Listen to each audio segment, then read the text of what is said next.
문쇼에 오신 것을 환영해요. 여러분, 모든 무기한 선물 포지션에는 비용이 발생해요. 정해진 주기마다 비용이 발생하면서 여러분의 증거금을 갉아먹어요. 거래소가 그 주기를 정해요. 그러면 반대 포지션에 누군가는 돈을 벌어요. 그렇다면 여러분의 포지션에 돈이 얼마나 드는지 알고 계세요? 영상을 끝까지 시청해주세요. 영상이 끝날 때쯤이면 여러분의 포지션에 얼마의 비용이 드는지 그리고 어떤 상품이 어떤 거래에 적합한지 정확하게 알게 되실 거예요.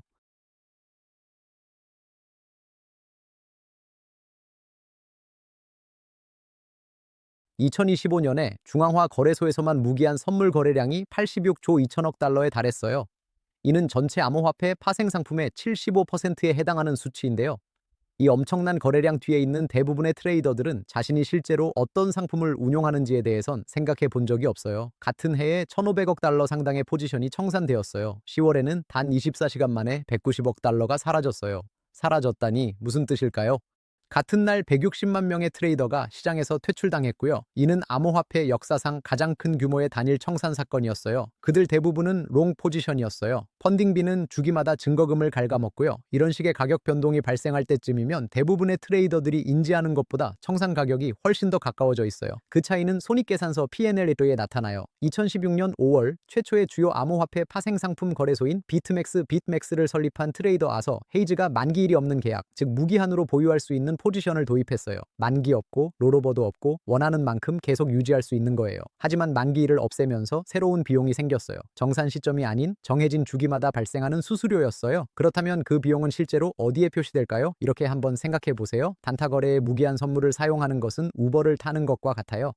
빠르고 약정도 없고 요금을 내면 그걸로 끝이에요. 하지만 무기한 선물을 며칠 동안 계속 보유한다면 어떨까요? 그건 2주간의 자동차 여행을 우버로 하는 것과 같아요. 플랫폼은 계속해서 탑승, 건당 요금을 부과하죠.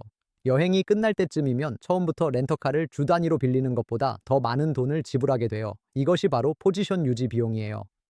거래나 수면과 관계없이 정해진 주기마다 계속 발생해요. 대부분 트레이더들은 0.01%를 보고 별거 아니라고 생각하는 경향이 있어요. 실제로는 얼마의 비용이 드는지 보여드릴게요. 기본 수수료율은 주기당 0.01%로 책정되어 있어요. 이게 하루 3번 365일 동안 쌓이면 연간 약 11%의 복리가 되는 거죠. 만약 10만 달러 포지션이라면 수익을 내기도 전에 펀딩비로만 연간 약 11,000달러를 내는 셈이 됩니다. 이것은 거래소 수수료가 아닌 트레이더 간 자금 이동인데 미결제 약정이 더 많은 쪽이 반대쪽에 지불해서 무기한 선물 가격을 현물 가격에 고정시키는 역할을 해요. 그리고 시장 심리가 과열되면 펀딩비는 아주 빠르게 치솟습니다. 예를 들어 지난 주기엔 비트코인 펀딩비가 8시간당 약 0.07%까지 올라 기본 요율의 7배 이상인 수치였어요. 이 요율로 10만 달러 롱 포지션을 2달간 유지한 트레이더는 거래에서 수익이 나기도 전에 펀딩비로만 12,600달러 이상을 지불해야 했어요. 하지만 이건 어디까지나 비트코인 이야기예요. 시장에서 가장 유동성이 풍부하고 암호화폐 중에서 펀딩비가 가장 안정적인 자산 중 하나예요. 이제 이 요율이 알트코인에서는 어떻게 적용되는지 보실까요? 2026년 3월 18일 바이낸스의 ANKR 무기한 선물 펀딩비는 주기당 마이너스 2%로 기본 요율의 200배에 달했어요. 10배 레버리지로 1만 달러 숏 포지션을 잡는다면 증거금은 1,000달러가 돼요. 이 포지션은 펀딩비로만 주기당 200달러의 비용이 발생해요. 같은 포지션에 20배 레버리지를 사용하면 증거금은 500달러로 줄어드는데 첫 펀딩 주기 한 번에 그중 200달러가 빠져나가요. 거래가 제대로 시작되기도 전에 담보의 40%가 사라지는 셈이에요. 그리고 대부분의 트레이더들은 바로 이 지점에서 너무 늦었다는 걸 깨닫게 돼요. 그러니 어떤 포지션을 열기 전에는 이용하는 거래소의 펀딩비와 다음 정산 시간을 꼭 확인해야 해요. 펀딩비는 플랫폼과 자산마다 다르며 거래 인터페이스에 누구나 볼 수 있도록 명확히 표시되어 있어요. 이것이 매 주기마다 펀딩비로 나가는 돈이에요. 하지만 모든 미결제 포지션에는 표시 가격, 마크 프라이스라는 두 번째 가격이 존재하는데 대부분의 트레이더는 이를 확인하지 않아요. 펀딩 주기가 돌아올 때마다 증거금에서 돈이 빠져나가고 여러분의 청산 가격은 재계산돼요. 2025년 10월 비트코인은 12만 6천 달러까지 치솟았어요. 시장 심리는 극도로 낙관적이었고 미결제 약정은 증가했으며 시장의 대부분은 롱 포지션이었어요. 이러한 포지션 불균형으로 인해 펀딩비는 연이율 환산 약 10% 수준에서 10월 6일에는 거의 30%까지 치솟았어요. 이는 롱 포지션을 잡은 트레이더들의 계좌에서 매 주기마다 더 많은 증거금이 빠져나갔다는 것을 의미해요. 그때 트럼프의 관세 발표가 나왔어요. 시장 심리는 뒤바뀌었고요. 비트코인은 몇 시간 만에 10만 6천 달러로 급락했죠. 높은 펀딩비를 내고 있던 롱 포지션들은 이 하락을 버텨낼 증거금이 부족했어요. 이게 지금 여러분이 가진 포지션과 무슨 상관이냐고요? 당시 포지션들의 청산 여부를 결정한 가격은 화면에 보이는 마지막 체결 가격이 아니었기 때문이에요. 그것은 바로 표시 가격이고요. 모든 무기한 선물 미결제 포지션에 존재해요.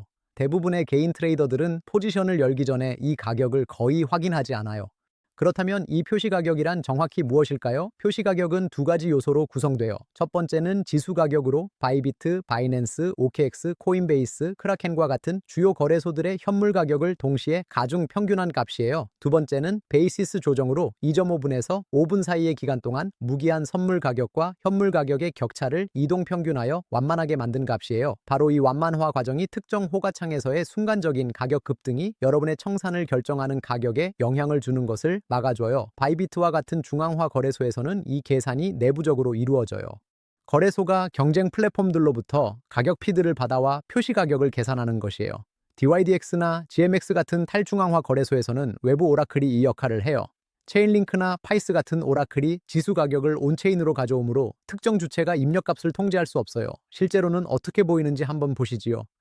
여러분의 무기한 선물 마지막 체결 가격은 10만 4천 달러로 표시되어 호가창의 순간적인 가격 급락이 발생해 몇 초 동안 그 가격대에서 체결된 것이에요. 하지만 표시 가격은 여전히 10만 6천 달러예요. 모든 주요 거래소의 지수 가격이 그 급락을 반영하지 않았고 그 꼬리가 여러분의 청산 가격까지 닿지 않았기 때문이에요. 이것이 바로 순간적인 가격 변동이 청산을 유발하는 것을 막아주는 원리예요. 이제 펀딩비와 표시 가격을 알게 되셨어요. 여기에 세 번째 변수가 있는데요. 이것은 만기가 있는 선물 Dated Futures에만 존재해요. 무기한 선물과 달리 만기가 있는 선물 계약은 만기일이 정해져 있어요. 따라서 매 주기마다 펀딩비를 낼 필요는 없지만 그 비용은 다른 곳에서 발생해요. 만기가 되면 계약이 정산되고 거래소는 결과를 계산해서 USDT와 같은 거래 통화나 경우에 따라 계약의 기초 자산으로 가치를 정산해줘요. 매주 렌터카를 빌리는 대신 탈 때마다 요금을 내는 우버 비율을 기억하시나요?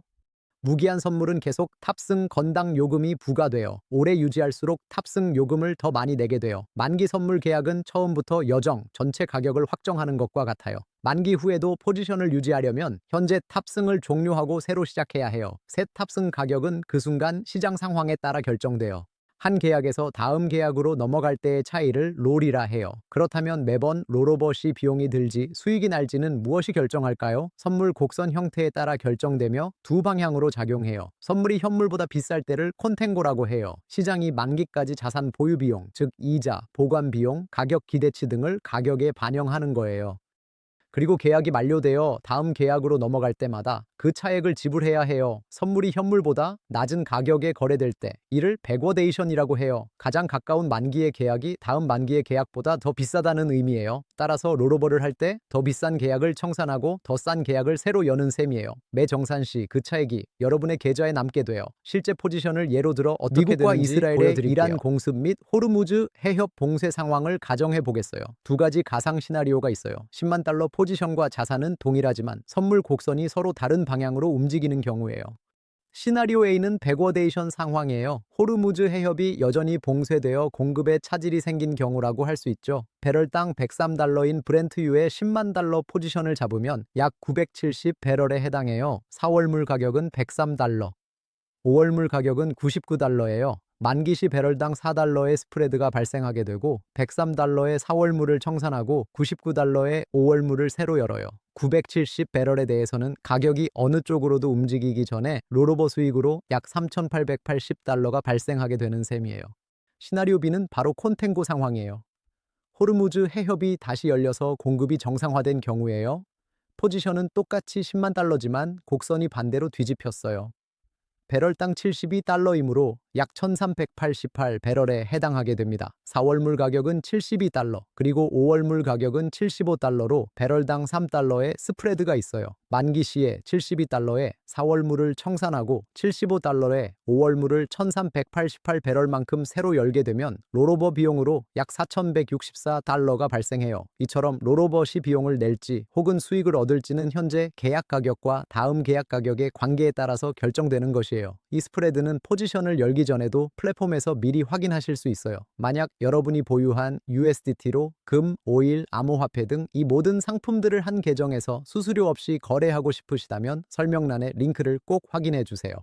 이제 여러분은 펀딩비, 표시가격, 그리고 롤에 대해 알게 되셨어요. 하지만 포지션을 열기 전에 확인해야 할 두 가지 리스크가 있어요. 첫 번째는 하루 이상 포지션을 유지할 때 누적되는 펀딩비예요. 펀딩비 주기가 돌아올 때마다 증거금에서 자금이 빠져나가고 높은 펀딩비가 지속되는 상태에서 오래 머무를수록 거래가 수익을 내기도 전에 그 비용이 결과를 갉아먹게 돼요. 24시간 이상 유지할 계획인 포지션을 열기 전에는 이용하는 거래소의 펀딩비를 확인하고 코인글래스에서 지난 며칠간의 추세도 확인하세요. 두 번째는 증거금 감소로 인한 청산이에요.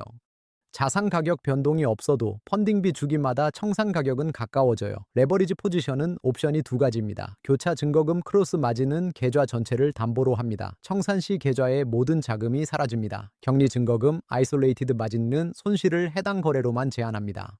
펀딩비를 포함해서 청산 가격을 계산해 보세요. 포지션을 열기 전에. 자, 여러분, 여기까지예요. 펀딩 주기, 표시 가격, 그리고 롤이요. 이제 포지션의 실제 비용이 얼마인지 아시게 될 겁니다. 사소한 디테일이지만 큰 경쟁 우위를 제공합니다. 이것이 더 나은 트레이더가 되는 방법이며 말 그대로 모든 것을 바꿉니다. 2026년의 유망한 시장과 그 동력을 알고 싶으시다면 이미 진행 중인 8가지 기회를 분석한 저희 영상을 확인해 보세요. 화면에 카드가 표시될 거예요. 다음 영상에선 CX와 DEX의 무기한 선물, 수수료, 슬리피지, 그리고 각 플랫폼의 실질적인 위험을 심층 분석해요. 시청해 주셔서 정말 감사해요. 이제 여러분은 모든 파생 상품 운용 비용과 거래별 적합 상품을 정확하게 알게 되셨어요. 지금 바로 좋아요 1000개 눌러주세요. 그리고 여러분, 이 영상 꼭 시청하세요. 정말 몇 분 만에 인생을 바꿀 수도 있으니까요. 그러니 지금 바로 클릭하세요. 그럼 저 영상에서 뵐게요. 안녕.